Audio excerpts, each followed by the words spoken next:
Alex, I walked into the shop this morning and the air just smelled like expensive regret. That is a very specific olfactory experience. What did you do? Or should I ask, what did you try to save this time? I was looking at that walnut slab in the corner, the one where I tried to rush the pour last summer. It's got these tiny micro bubbles frozen in the center, looking like a colony of prehistoric gnats. I thought I could outsmart the chemistry by using a hairdryer. Turns out, thermodynamics doesn't take kindly to being hurried by a Conair 1600. It's the classic river table trap, isn't it? Everybody sees those 30-second TikToks where a guy pours some blue goo, sands it for 3 seconds, and suddenly it's a $5,000 dining table. They don't show the part where the resin boils because it was too thick or the leak that drains $80 of product onto the floor. Exactly, it's like magic until the physics kicks in. Today we're actually peeling back the curtain on that. We're deep diving into the river table, the techniques that actually work, and the absolute train wrecks that happen when you ignore the basics. Good, because I've seen some rivers that look more like a toxic spill in a swamp. Let's start with the basics. If I'm a beginner and I want to build a table that doesn't end up as a very heavy, very ugly boat anchor, where do I start with the wood? It starts with the live edge or waney edge. That's just the natural profile of the tree under the bark. People buy these beautiful slabs and think they can just throw them in a box and pour.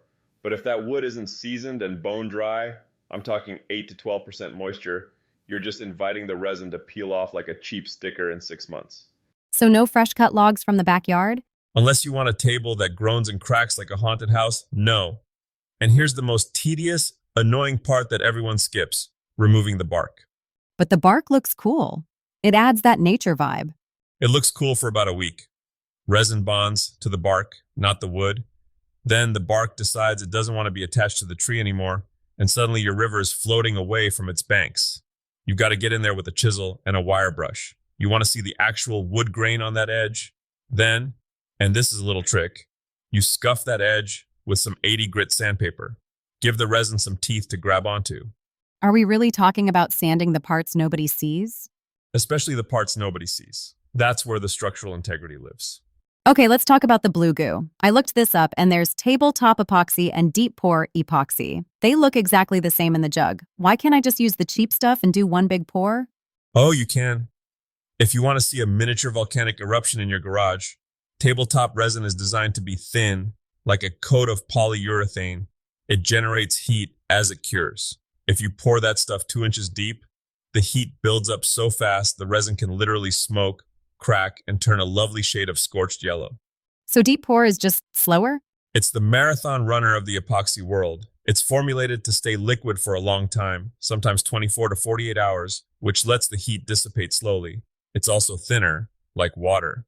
So those pesky bubbles have plenty of time to float to the top and vanish before the resin gets too thick to let them go. So if I use deep pour, I'm safe? No bubbles, no troubles? Not quite. There's the double cup dance. You pour part A, you pour part B, and you stir like your life depends on it. Then, and this is the part people hate, you pour that mixture into a second clean bucket and stir again. That sounds like a lot of extra cleaning for no reason.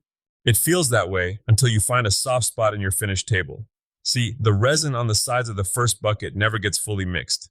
If you pour straight from that first bucket, you'll get these uncurried streaks that stay tacky forever. It's like finding a wet spot on a painted wall that never dries. It'll haunt you. Okay, so I've got my dry wood, I've scrubbed the bark off, and I've got the right resin. Now I need a container. I've seen people use everything from plywood boxes to plastic tubs. What's the move?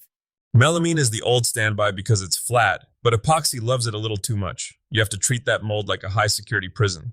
I cover every square inch of the inside with sheathing tape, that red tuck tape. Resin won't stick to it. Give it to me straight, Tiger. How many times have you had a leak event? More than I'd like to admit to a lady of your professional standing.